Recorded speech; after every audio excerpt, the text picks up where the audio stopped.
Cardinal coffee.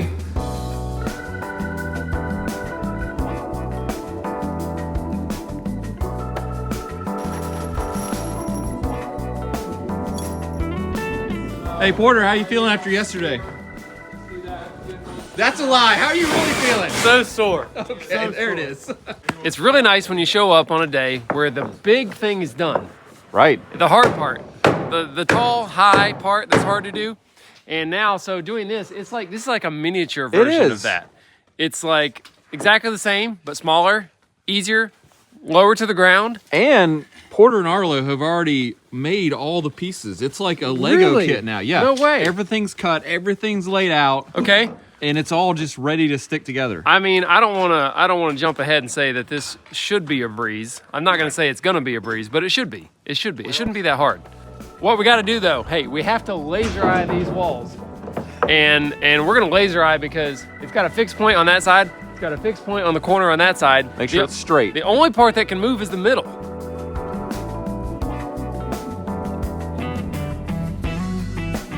The laser eye revealed something that doesn't normally happen. This header is actually crowned so much, it's got a hump in it, and there's a hump in the top plate. I see it. We snapped the line. This is how much our wall plate is humped up here in the middle. About almost a quarter. I'm going to call it a quarter. Holy cow. Yeah, crowned up. Jamie's going to run the planer. We did sink all these with punches, with a nail punch, really deep so we don't destroy the planer. Yeah.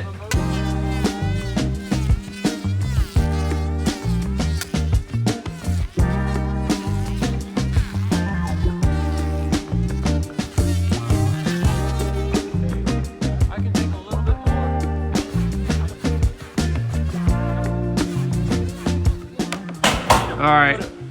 Put a brace right here. I'm going to try and rack it. Yeah, it moves a lot. How's that? How's it look? Pretty good.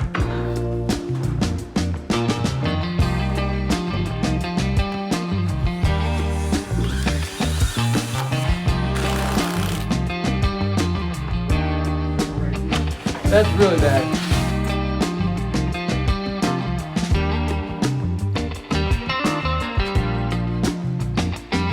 We might have to do something drastic. Would you say it'd be a huge mistake to just assume your walls are straight and not check them? Yeah. Yes. Huge mistake. So huge. Yeah. It's basically there. Okay. John, I'll go more on yours. Wow. Hold up. Whoa. Hold up. All right, move your hands. Getting better. I was using a rope to pull the wall right there, and this is another great technique to push the top of the wall over. We got a board cut just over length, and Jono is just pushing this end of it down on the wall, and the further down it goes, the further it pushes the wall that way, right on that spot to straighten it. So not everybody has a bank right behind them, but that does work really well. You happy with that wall now? I am very happy with that wall. It's pinned in, and it's propped up partially against a board that's frozen to the ground over there. Oh, okay, so that means we have to prioritize getting that side put together first before that board unfreezes, okay, or it might turn loose. You know what Arlo says about straightening walls? I don't know. You just have to be smarter than a board. Really? You just have to be smarter than a board. So I think that's a good life lesson. Just for anything, just be smarter than a board. All right, it's good advice. There's a lot of bad advice floating around these days. You know what? That was an hour well spent.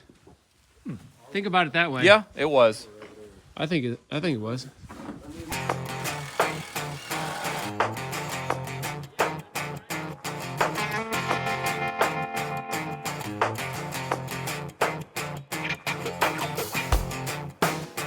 So we've got all the ceiling joists up. Our next step is to put a temporary ridge post up on each end to hold the ridge beam. We'll call it's not really a beam, it's just a board because it's not load bearing. So the math on that, we had to figure the height of the ridge post. So all we have to do to get the ridge height is take half of the structure 10 feet. 10 feet times 4 inches, because it's a 412 pitch going up 4 inches every foot. Our ridge pole is 40 inches. Minus the beam though, it's sitting on this beam in the middle. And that's all bottom of the rafter numbers. The rafter is up from that. That's a good thing to note. All right, we're gonna fly on these rafters. I think Porter, you can be the rafter upper guy. I'm gonna stand up here, fire the cut end. And Ray, you wanna jump up on that walk board? I'm gonna get the notcher Grab my here. gun too, Ray.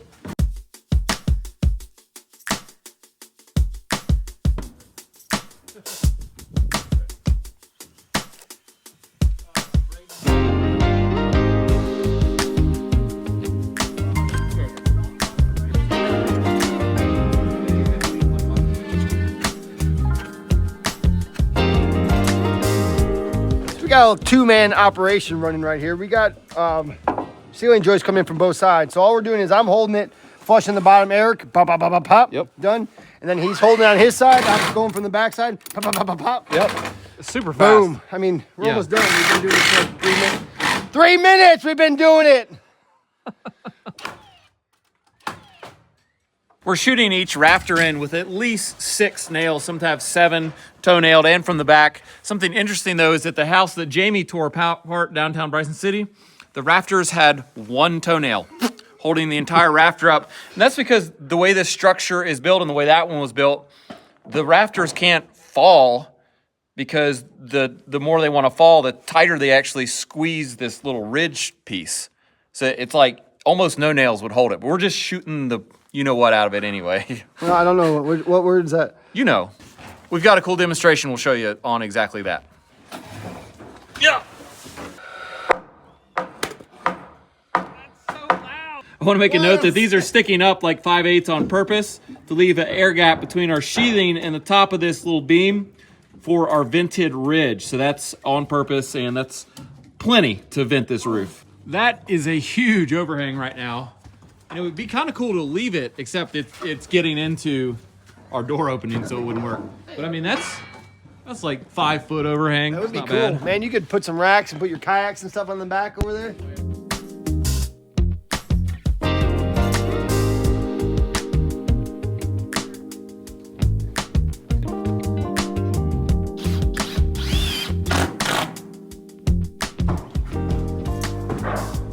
Here's our quick demonstration of why only 1 or 2 nails at the top of the rafter to the ridge would actually hold the roof just fine. Here we have 2 2x4s. You can see they're not connected in any way. They are screwed to the floor though. Now in this case, the floor represents our ceiling, which is a giant collar tie, which will not spread. Can't spread apart. Or stretch. All right, so Give it a whirl. what I'm gonna do is I'm gonna line these up. They gotta be just right. And then I'm gonna press down here, and hopefully I can do this without hurting myself. Hopefully. All right, look at that. There, all my weight, and it's not falling or spreading or dropping. And that's with no nails. no nails. That's a good demonstration. Now imagine this. What if the floor here was replaced with a bungee cord? Yeah. What if the only thing holding the bottoms together was a bungee cord? As I press down, the bottoms would spread and And you'd go stretch. flat to the floor. Yeah. So this is a great demonstration. It really explains. In that case, you'd need a load-bearing ridge member Yeah. to hold the weight. Yeah, if there was a post or a beam that actually supported all my weight here to where none of my vertical weight was transferred down there. See, right here it is. My vertical weight is translated to lateral force on the sides. Wow. But with I think a it's lunchtime. load-bearing ridge would take all the vertical weight from the center point straight down, and there would be no forces pressed outward. So why is it you think that everybody isn't building houses these days? Not enough manpower. I don't think the average Joe can do it. Are you an average Joe? Because this kid is calling you out if you are. I mean, I'm an average Joe. I guess I'm kind of doing it. So Oh, you're really Kinda doing doing it. Yeah. I just pointed at the camera like I was pointing at people. That was awesome. I've never done that. total vlog move. Yeah. I'm there. I gotta stop the cliff cam. That's how I went up.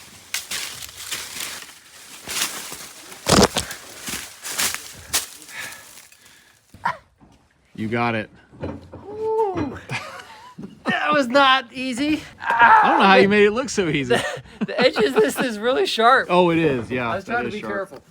On these, the ends of these, even though you shot them through the back, I always put toenails in them too, because somebody might stand on that and that could just break. Oh, okay. It happens. It's happened to me. I've stepped on them and they break. Because the end grain and all that.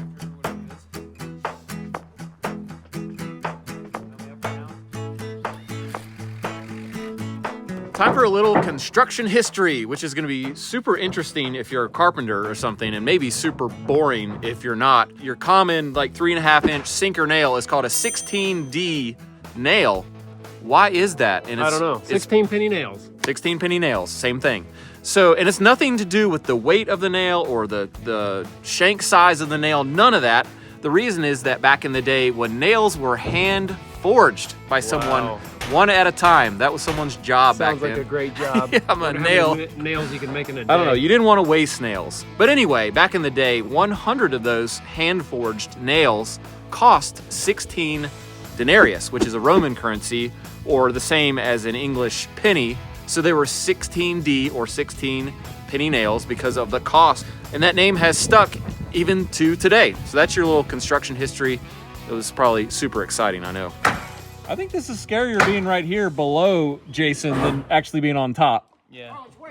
Yeah, I don't love this. You just gotta make sure you don't care about looking pretty. Yeah. Because that thing might mess your face up. I got it.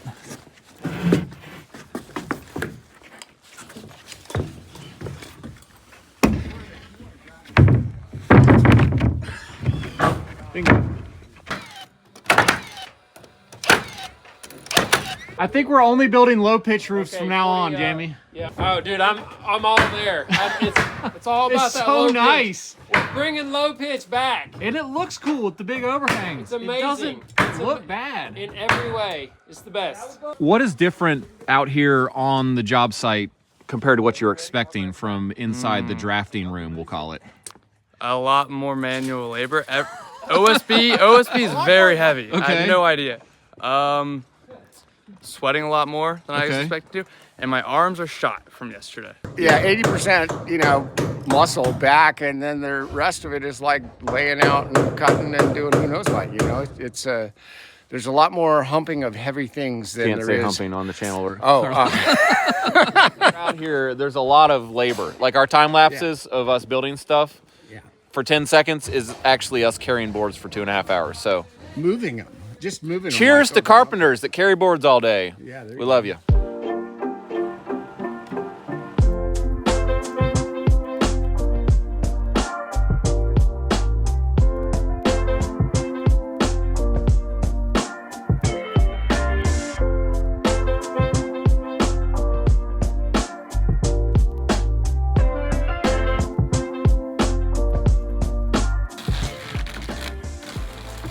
I've never seen that move, the between the leg zip roll. Wow. I've seen a lot of stuff in my day, but never that. I'm not sure how to feel about that. How you like that, Ray? I like that move, Ray! I'm trying not to look. It's like, ah! Oh, man, I pulled my hammy. The roof sheathing is on. It's awesome. What does that mean, though? It's time to go home. But not yet. It's like 3 o'clock. Oh. There's something else. I'm thinking of something else. Well, it really means that the house structurally is complete, basically. Yep. And all these interior braces that have held the walls straight for this whole time. You're getting warmer. We don't need them anymore. Okay, there it is. Well, I mean, we don't need them to brace the house anymore. We need to get all the braces pulled out because it's actually hard to get through the house. There's braces is. crossed up everywhere. We can use that material for other things like drywall nailers and missing little thises and that's that we need to put in. Now there's one brace we can leave, and it's this one because it's supporting this tall wall from hinging until we build our porch roof, which will permanently brace that in this way. So that guy's got to stay.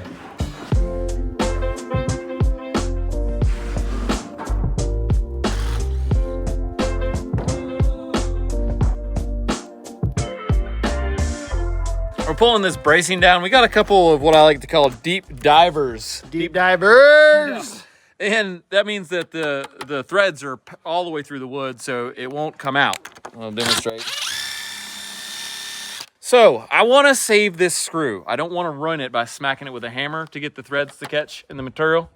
So what I'm going to do is use an extractor screw to save this screw. Let me show you how I do that. This is a pro tip. I love reusing fasteners. So I'm going to run this in to something, anything, okay? I'm going to do the extractor screw. Get it to catch. Now I can remove and save the one and then remove the extractor because I didn't do How you know it was me, Deep dude? diver.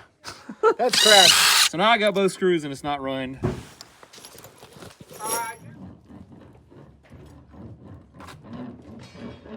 It may seem like we're done framing, but we're not.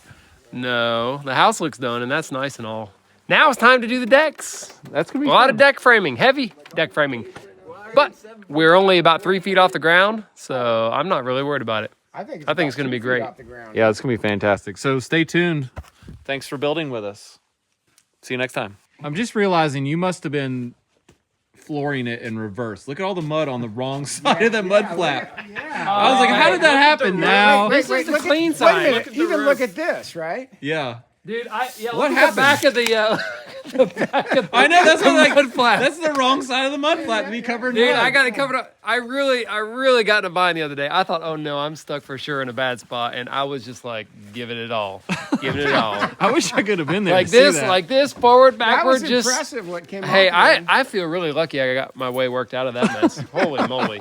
It was bad. Jono saw it. It was bad. I was staying like 4 feet from the truck. It looked like a bull behind the fence. Dude. And the guy that owned the house was like, Was that his yard? Only because I was in his front It yard. was his, What is he doing? It was his nice driveway. Oh man! Sorry, It looked like guy. you know those tractor pulls where they put Yeah. like everything? Yeah, It looked yeah. like that when I got done. Oh, It was man. ripped. Yo!